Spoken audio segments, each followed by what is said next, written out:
large loggerhead turtle as we were coming in, which is quite rare. Most of the loggerheads tend to head over to the mainland, and although they are known to lay their eggs on Lady Musgrave, the vast majority of turtles that we see here are the green sea turtles. So it was quite a privilege to see one. Hopefully we'll get another opportunity.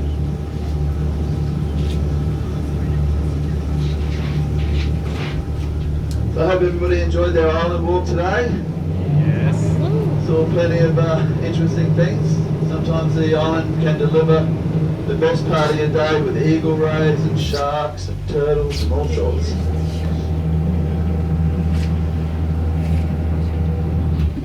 So what I wanted to do this morning was a bit of education actually for some of you.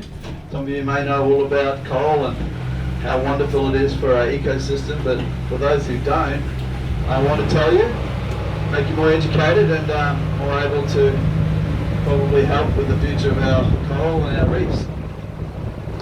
Now, the Great Barrier Reef itself is 2,300 kilometres long. It's about the size of Japan. It's the largest reef system in the world. Okay, it can be seen from outer space, and it's World Heritage listed for its importance. So yeah, it's very, very significant, and not just to Australia but to the whole world. Scientists refer to the Great Barrier Reef as being as important to our ecosystem as the Amazon rainforest, believe it or not. Now we know that the Amazon rainforest is referred to as the lungs of our Earth, so it's super significant for us. They draw in CO2 and release oxygen into the air so that we've all got clean air to breathe. Well, I'm going to show you how the reef is just as important as the Amazon. But to start, we're going to start the story from the beginning. So, we're looking at all this beautiful structure that's been made, and you would have handled some on the beach, and some of us would have also spoken to or had a word to or listened to, should I say, Danny, talking about it. About corallites. Corallites are the little holes within the coral that an animal lives in, and that animal is called a coral polyp. It is a part of the jellyfish family, okay, and looks like a jellyfish from the point of view that is translucent. You can see through it, and it has stinging tentacles, and it actually looks like my hand. It's got a shaft, and it's got about that many stinging nematocysts, tentacles that reach out and try to grab food at night time because it's nocturnal, okay? Now imagine this animal's about the size of a grain of salt. It's tiny, yet big in a lot of other ways, but it's looking for meat because it's a carnivore. It likes fish eggs, plankton, tiny little shrimp, anything larvae, that sort of stuff. It's just going to land on it because it can't move from its space. It kind of they're just reaching out. Now, they're actually not very good at feeding themselves. To be quite honest, they're terrible. And they literally can only catch themselves about 10% of the food source they need to survive and the energy that they require to make these beautiful structures. Okay? So, there is a relationship with a symbiotic relationship with an algae called zooxanthellae. Now, the two of them need each other completely. That algae resides in the ocean, and it is actually looking for a coral polyp to match up with.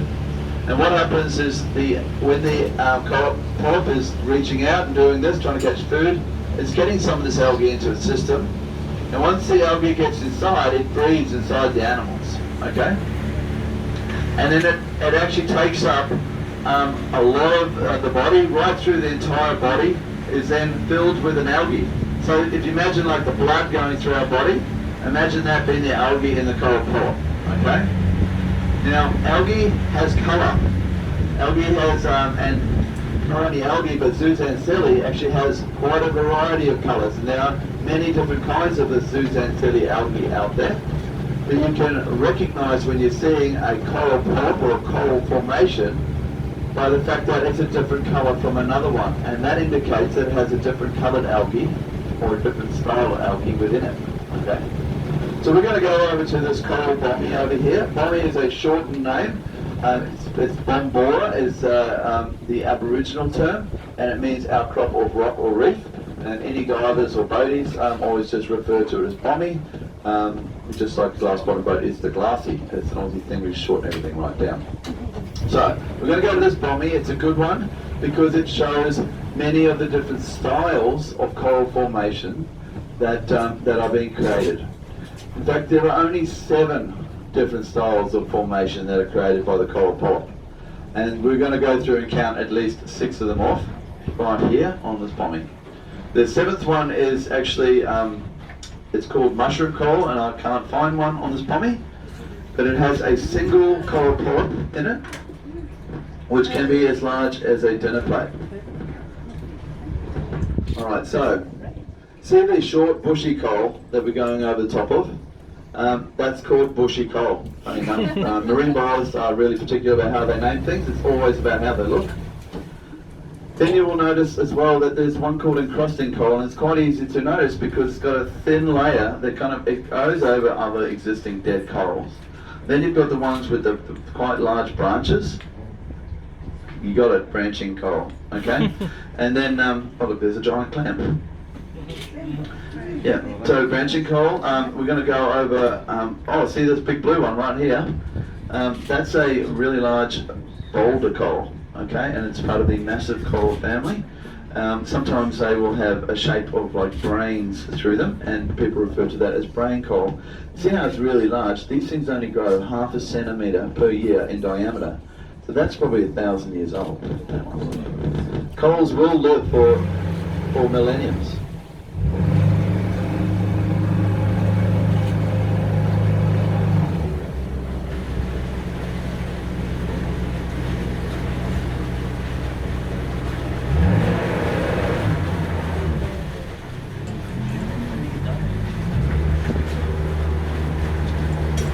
We'll just go over this side.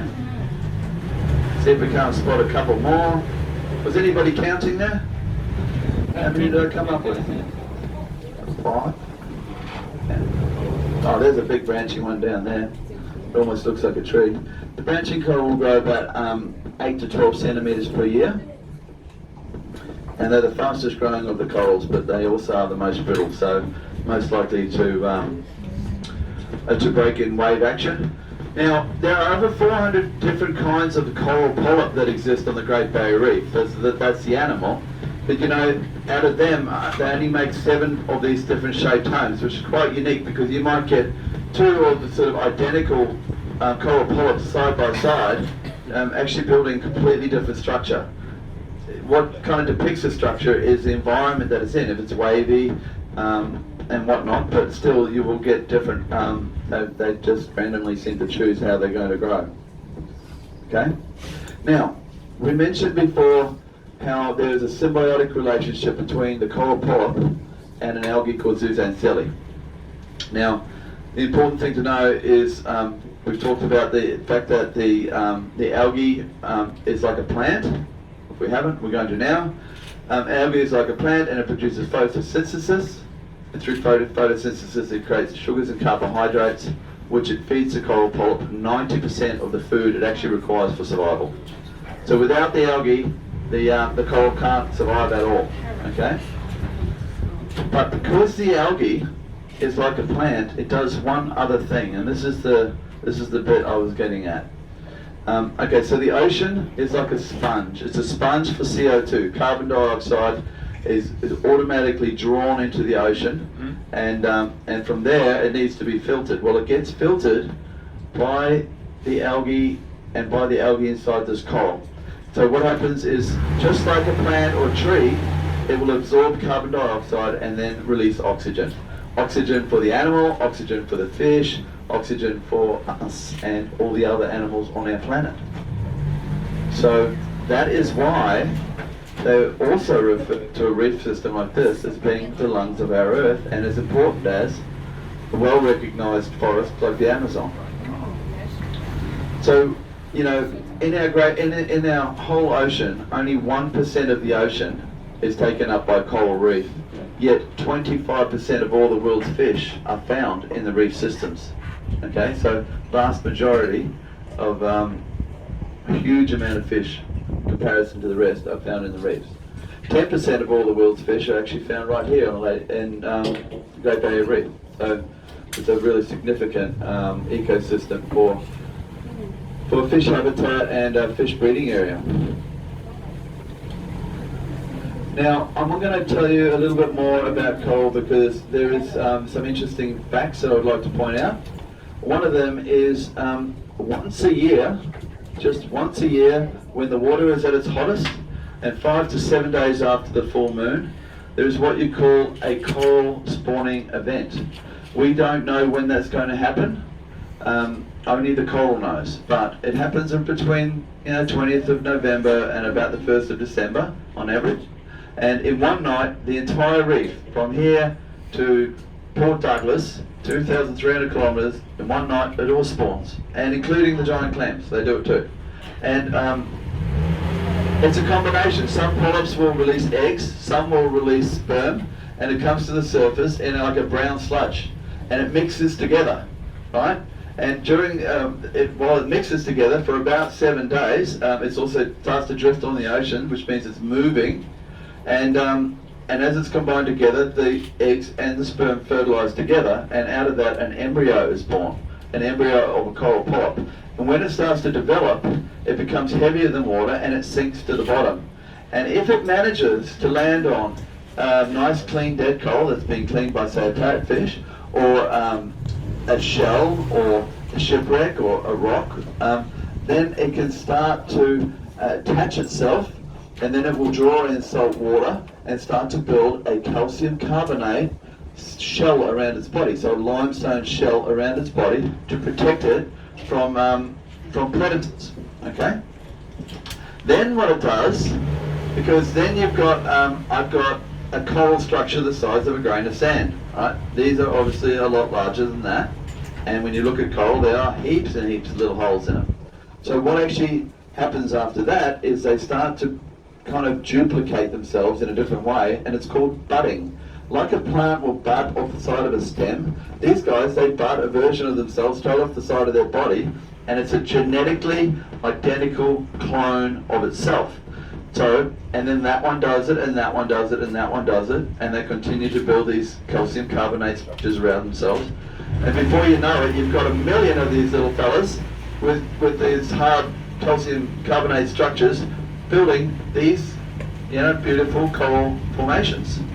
And they're a colony, so it's like a high-rise with 200,000 polyps in it, and they have built a colony of identically, genetically perfect clones of each other. And that's the sexual reproduction of coral, and that's how coral spreads. There's probably one more really important topic that I'd like to run with you guys, because it's in the news and it's a hot topic, and it's coral bleaching. Some of you would have heard about coral bleaching. And for instance, the Great Barrier Reef has actually suffered quite a significant coral bleaching event. In 2016, 2017, we had an El Nino where water temperatures increased dramatically to the point where it's almost like a hot tub. And when the water temperature gets too hot, the algae can't tolerate it. And although I did mention there are various different kinds of zooxanthellae algae, and in fact some algae are more tolerant to heat than others. So what you'll find, so what happens is when the algae actually gets too hot and goes, I can't do it anymore, I'm dying, it becomes toxic to the polyp, and the polyp has to reject it. And as soon as it's rejected, everything goes white, because remember the animal is translucent, and the home it builds is limestone, so it's white. So all we're seeing then is white. So it doesn't mean the coral is dead at this stage, it just means that the algae is dead, and the coral is going to soon starve because it relies on 90% of its food source to come from the relationship with the algae. So in 2016-17, in fact 60% of the northern part of the Great Barrier Reef went white. But temperatures sort of got a little bit better, and some of the coral recovered, and now only 25% of the coral is white, but the coral that is there, that is white, is actually officially dead. Okay. Now, the good news, very good news, is that on the southern end of the Great Barrier Reef, we don't have any coral bleaching. Okay. And the reason is because we're further from the equator and water temperatures are cooler here. And scientists actually say that, you know, maybe the water temperatures have gone up a half a degree here, but if anything, it's actually spurred on more coral growth because it's become more tropical. So when you're swimming around today, you're going to notice little purple ones like that, the size of your fist, tiny little corals that are probably only a year old, and they're everywhere. And we're really, really lucky to have this new growth phase coming into our reef. And what scientists are saying is that the Great Barrier Reef isn't actually dying; it's moving south. It's moving south and it's flourishing south.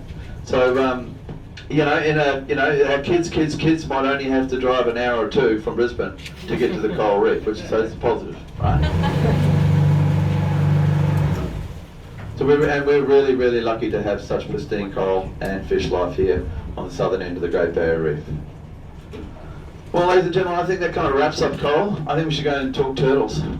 Talk turtle? Yes, turtle.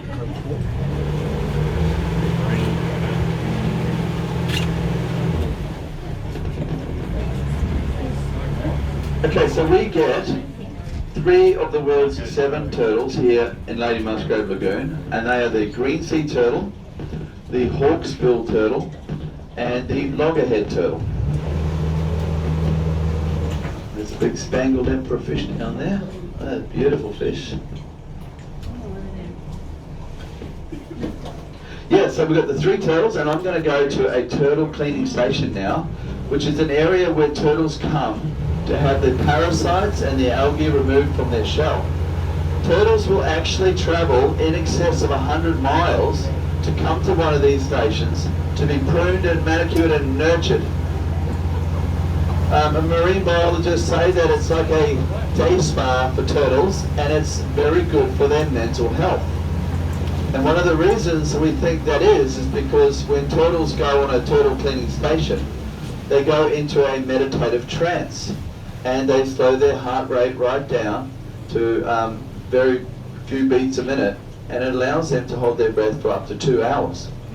And so during this process, they get a process of relaxation. Normally, a turtle can only hold its breath for about 15 minutes, so they really extend that by about 8 times. And so while they're down there, they get fussed upon and pruned by these little fish, usually cleaner wrasse fish, and that they live between the fronds of the coral. So let's go over here, and there's no guarantees, but we will often find them here. So hopefully we're going to do that for you now.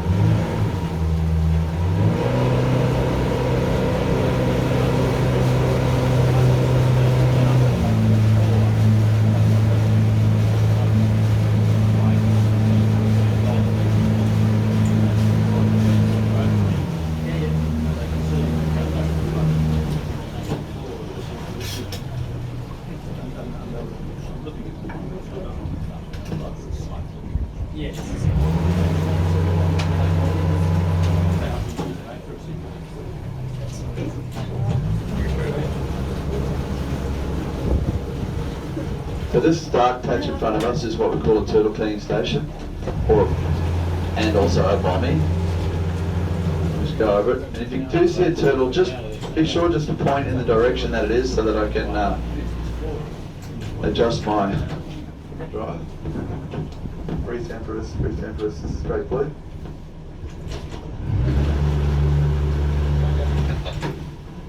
Yeah, 10-minute warning with the turtle for this.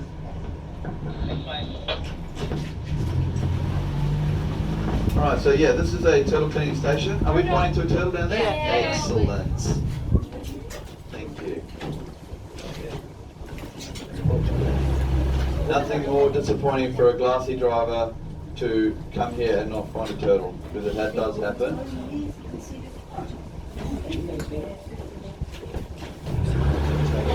Just give it a nice pointed into the wind.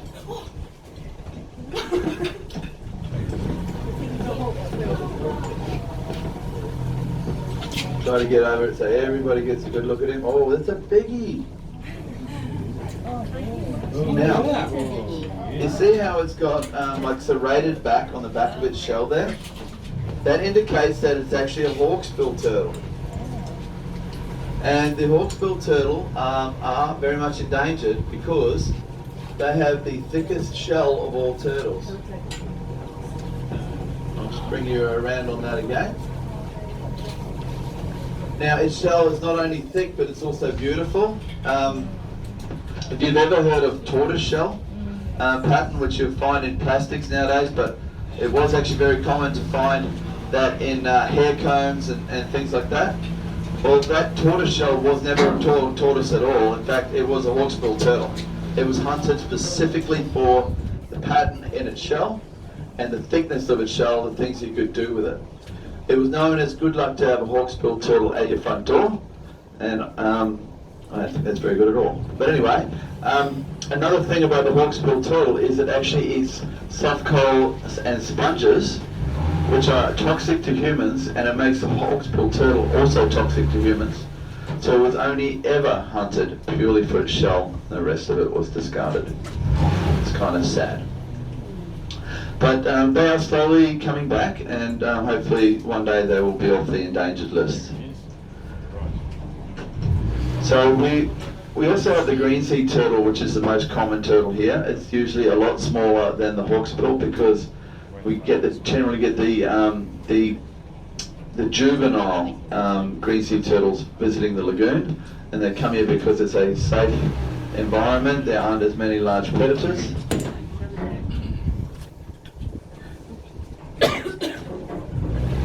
And the hawksbills, they generally they lay their eggs much further north at the end of the Great Barrier Reef, and they use this as a migration stop. So that's an adult, that one there, which we're lucky enough to have in the lagoon. Whereas the green sea ones, they actually hang out in the blue water along the edge there, and they're waiting for night time to come and lay their eggs on the island. But we unfortunately never see the big females in the lagoon, or very rarely. We get the youngies. Now green sea turtles are called green sea turtles because they have a green layer of fat under their skin. So if you cut them open, you will see they have a green layer of fat, and that's because they eat green seagrass, which is high in chlorophyll, and it affects the colour of their fat. But there's one thing that all three turtles that visit Lady Musgrave have in common with each other, and that is that they all love to eat jellyfish, okay? Does anybody know what actually looks like jellyfish under the water, but it's probably going to kill a turtle? Plastic. Plastic? Yeah. So plastic bags. It's actually a really big problem. Turtles have backward spines in their throat, so when they swallow a jellyfish, it can't escape, and then they can continue to swallow it. I'm going to have a top there. Moving is coming up. It's coming up. It's coming up on the left. Just here. He's swimming. He's swimming up.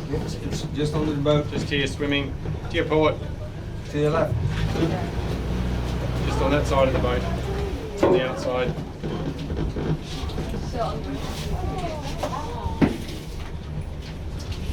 That looks like the end of the turtle show. He might take a breath and go straight back down. They quite often do.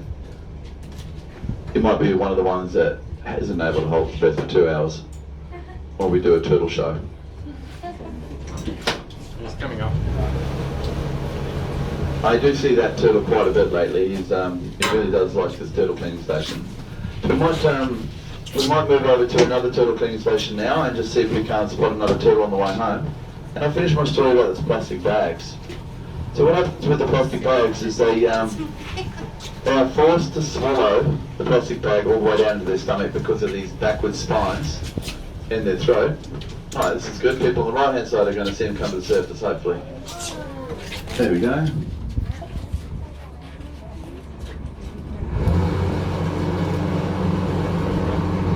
Come on up, mate. Lovely fella. Oh no, he's turning around, he's going to go back down. Yeah. Shy. Oh, actually, he doesn't know what he's doing, does it? Here he comes again. Oh. Parachute. There you go. Hello, mate.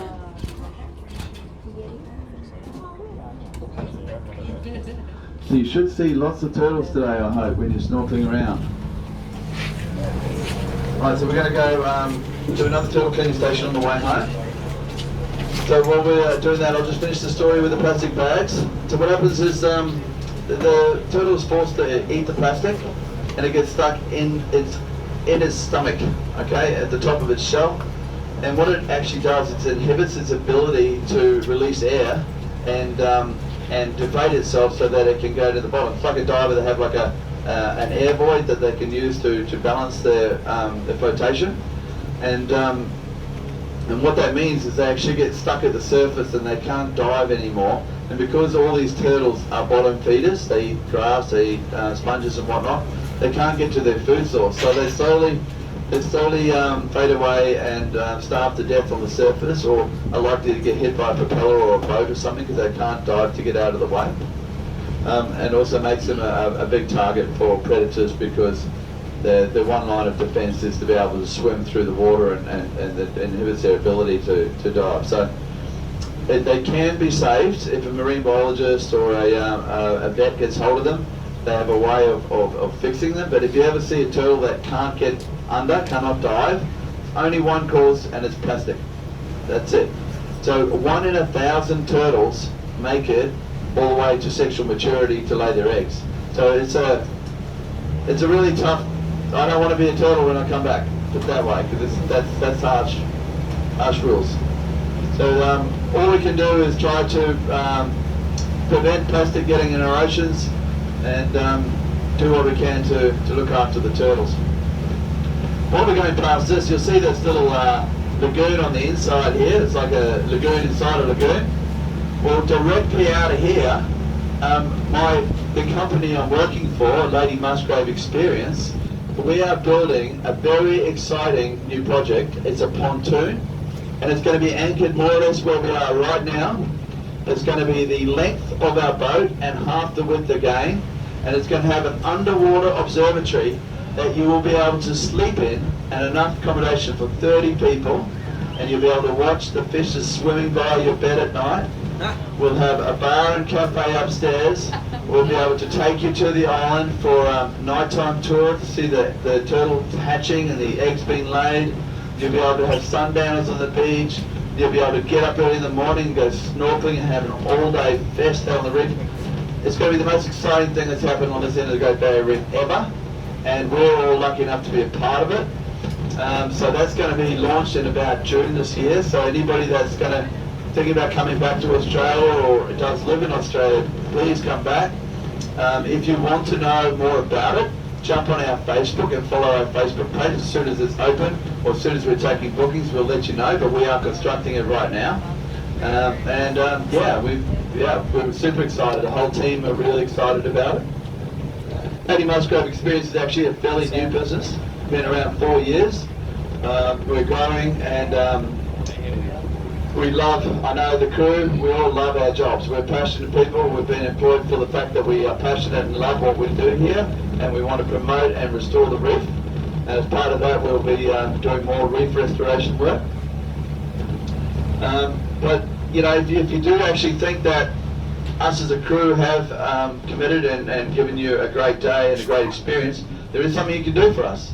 And that's if you could go on TripAdvisor and put some nice comments and help us grow our business so that our jobs are secure, because you know, we really love it and we want to continue to do this. And not that they aren't, but you know, with the Chinese tourism market and stuff like that, any help to boost tourism would be greatly appreciated, and you know, we would really appreciate it. So thanks for that. So anyway, this is going to have another look at a turtle cleaning station and see if we can't find old mate, our buddy James, who was here yesterday.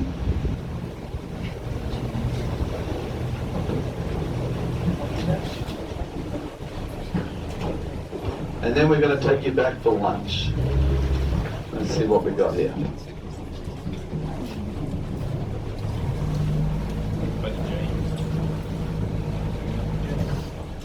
Be sure to point it out for me because I don't have perfect viz up front particularly. But you have picked a beautiful day. You know, some of the days lately have been really cloudy and the viz has been hard to see through the water even. And so we come up into a dark patch, and that's pretty well what it looks like. So I'm glad you guys have got such a lovely day. Here's one there. Smaller one. I still can't see him. Yeah, just in the middle. Right there, below you guys. Yep. Yeah. Yeah, here it is. Right there. So this way. The other. Wiggling a bit. Oh, he's a babe, little one. Is he? Oh no, he's not. No, it's big. Got some teeth marks on him. Actually, that is a beautiful, beautiful big breeding size turtle. Actually, back out of that. So, did that have any serrated back on the back of the shell? Because actually, that looked like a big green to me, and which pretty well makes me a liar because I did tell you you won't find the big breeders in the lagoon, and that'll be one of the first I've seen. It's got 4 lines on him, like teeth lines. Teeth marks. Let's get over the top of it and have a good close look at him. There we go. There he is. Straight ahead you go. Yep. That's there.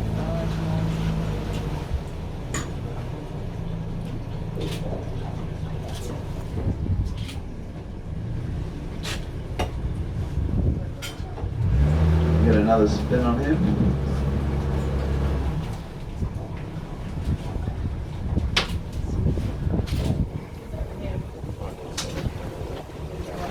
Sometimes bow thrusters are one of those little electric motors on the front just to bring the bow around would be great. I drive this boat every day and I still can't perfect it, but I try.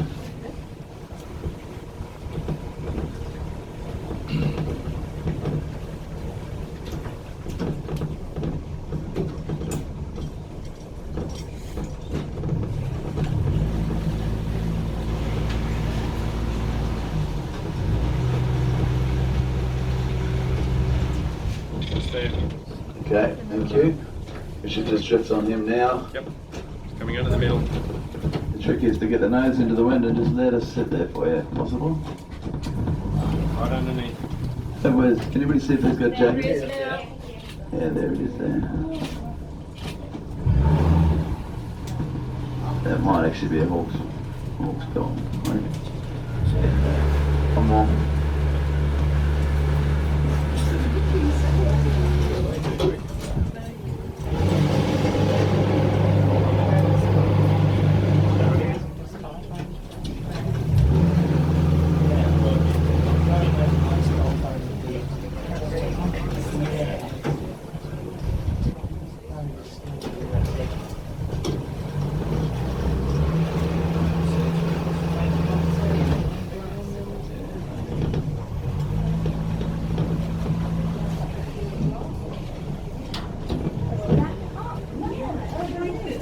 Oh, you got one down there too?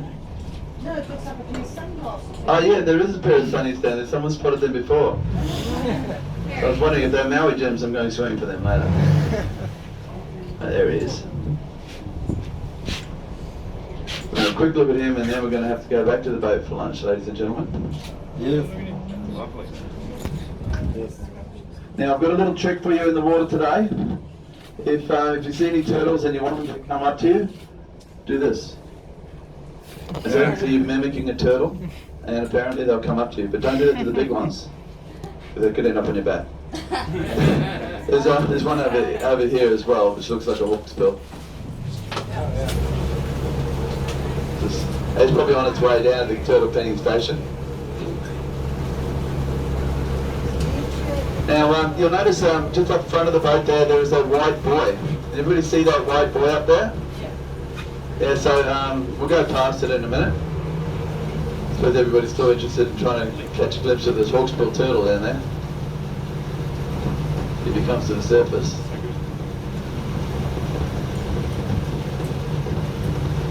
I say hawksbill because it looks like it's got a white part on the back of its shell, and they tend to, most of the hawksbills tend to have that. I think it's because their shells are harder or something.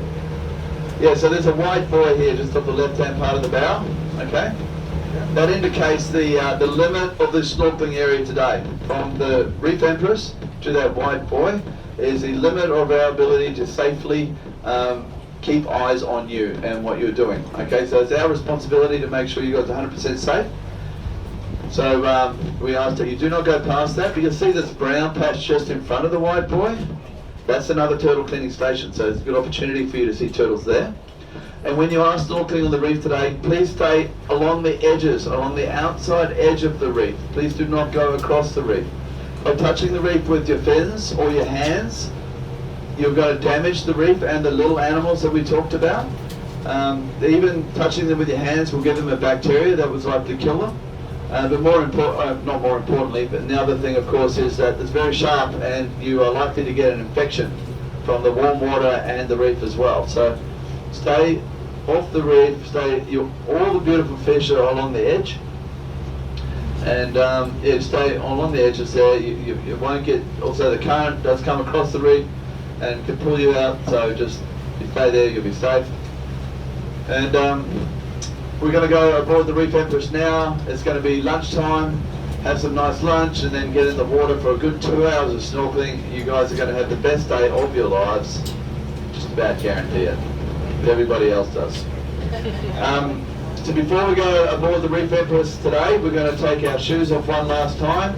We're going to remain seated while I dock the boat, and of course, just keep your hands inside the vessel in case we come in with a bump, which won't happen because it's a beautiful day and we don't have a lot of wind.